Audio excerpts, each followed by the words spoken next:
일본의 한국에 대한 반도체 소재 수출 규제 조치가 내일부터 적용됩니다. 앞서 오사카 G20 정상회의에서는 한일 정상회담이 무산됐습니다. 한일 관계가 악화 일로를 걷고 있습니다. 아베 총리가 처한 국내 정치적 상황도 크게 작용했다는 분석이 나옵니다.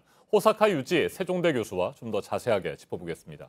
어서 오십시오. 예, 안녕하십니까. 네, 아베 총리와 스가 요시히데 관방장관, 이번 수출 규제 조치의 배경으로 양국 신뢰 관계가 훼손됐다는 점을 강조하고 있습니다. 네. 그런데 일본 언론들조차 이번 규제 조치는 한국 대법원이 강제징용 배상 판결을 내렸기 때문이다. 그에 따른 보복 조치다. 이렇게 보지 않습니까? 어떻게 생각하세요? 예, 그렇습니다. 그 일본 언론들이 다 그렇게 보고 있고요. 네. 그리고 그 스가 관방 장관도 G20까지 강제 지원자 판결 문제에 대해서 한국이 존리해달라. 이것을 해주지 않았기 때문에 이번에 조치를 했다. 신뢰가 그렇게 해서 훼손됐다. 그 말을 정확하게 했습니다. 네. 그렇기 때문에 보복 조치라는 것이 확실합니다. 네. 자, 그래서 오사카에서는 한일 정상회담도 무산됐습니다. 이건 어떻게 생각하십니까? 아무래도 그 이번 조치를 하는 것을 결정해 있었기 때문에 네. 문재인 대통령하고 회담을 가지면 또 이게 기류가 달라지기 때문에요. 아예 만나지 않았던 것입니다. 그렇게 해서 작정한 대로 그 이번에 발표를 했다. 그렇게 볼 수밖에 없는 거죠. 네, 그래서 교수님께서는 실제로 오사카 G20 정상회의 전에도 한일 정상회담은 열리기 힘들 것이다 이렇게 예측을 하셨었죠? 네, 그렇습니다. 벌써 5월쯤부터 보복 조치에 대한 구체적인 이야기가 그 스가 관방 장관의 입이라든가 네. 그리고 아소타로 부총리의 입에서 나와 있었습니다. 그러니까 비자 제한이라든가 이번에 그러한 그 금수에 가까운 조치라든가 이런 이야기가 벌써 나와 있었습니다. 네. 그러니까 이것이 언제 일본이 실행에 옮기는가 그런 것을 제가 좀 보고 있었는데 이번에 자미원 선거도 있고 해서요. 이 타이밍을 노렸다. 그렇게 할 수가 있죠. 네. 그런데 아베 총리 계속해서 보복 조치가 아니다 이렇게 주장을 하고 있고요. WTO 규정에도 어긋나지 않는다고 말하는데 이건 어떻게 생각하십니까? 그거는 앞뒤가 맞지 않는 말이고요. 그리고 WTO에 이런 게 좀 있습니다. 네. 그 국내 가공 제품에 사용하는 재료가 부족할 경우는 수출을 규제해도 문제가 없다. 이런 게 좀 있습니다. 그러나 일본 내에서 한국에 수출하는 이번에 3가지 내용 부품이 있지 않습니까?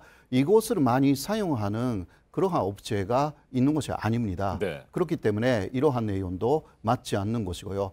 일본이 앞뒤가 맞지 않는 말을 계속 쏟아내고 있는 것입니다. 네. 수출 규제 조치뿐만이 아니고요. 그동안 일본 정부 한국인에 대한 비자 발급을 엄격하게 하거나 뭐 제한하는 방안까지도 검토를 했다고 하는데 실제로 그렇게 될 가능성이 있다고 보십니까?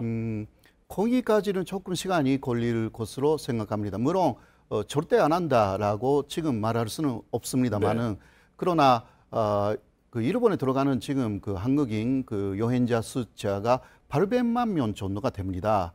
그거는 거의 4분의 1 정도, 3분의 1, 4분의 1 정도의 그 일본의 그 외국인 여행자 숫자가 되기 때문에 이것을 규제하기 시작하면 일본의 관광 산업에 엄청난 타격이 갑니다.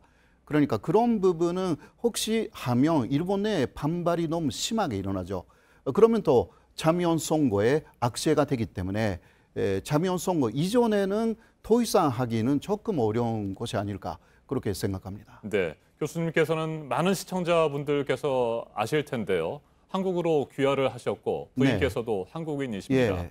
자, 최근에 일본 내에 반한 감정이 커지고 있다고 하는데 실제로 어떻게 보십니까?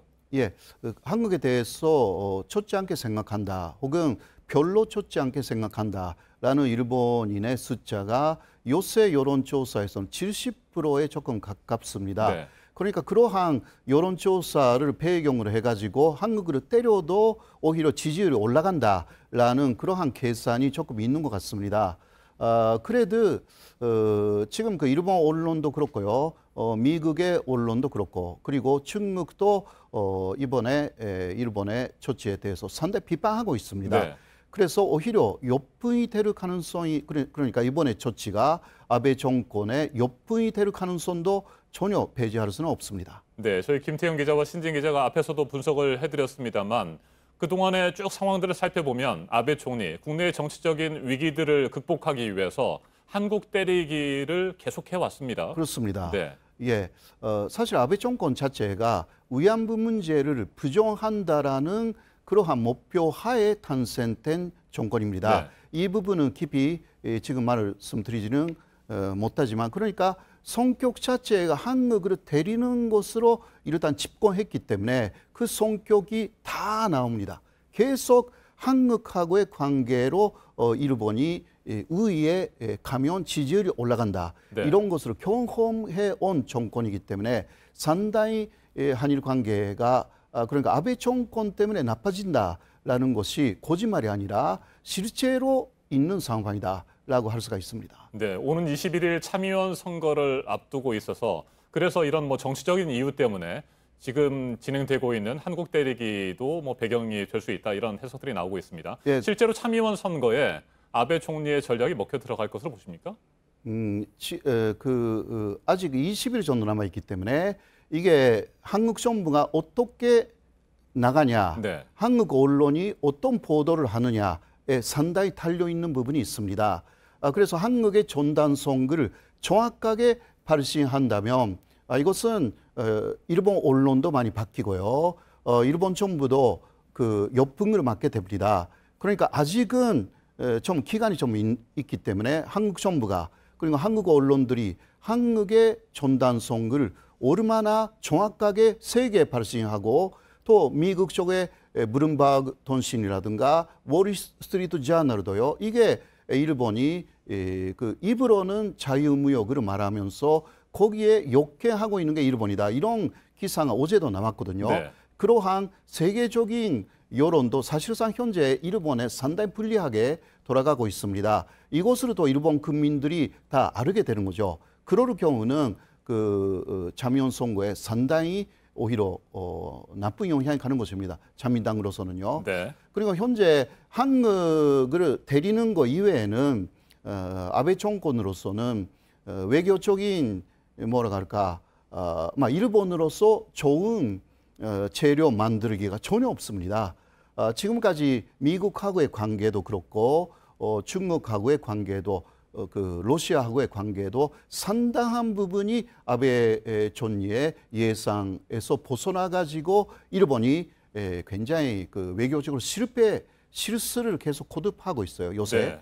그런 부분에서 한국을 이번에 노렸다고 이 타이밍에서 그런 보복 조치에 나섰다라는 것은 정확하게 단기적으로는 참여연 선거 승리를 위해서 인데 이거 역분이 될 가능성이 충분히 있기 때문에 이쪽에서는 그런 식으로 또 대응을 정확하게 만들어 나가야 한다.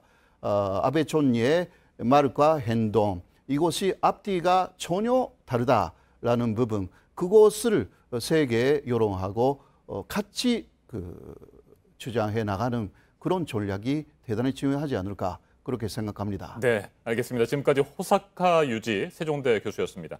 말씀 잘 들었습니다.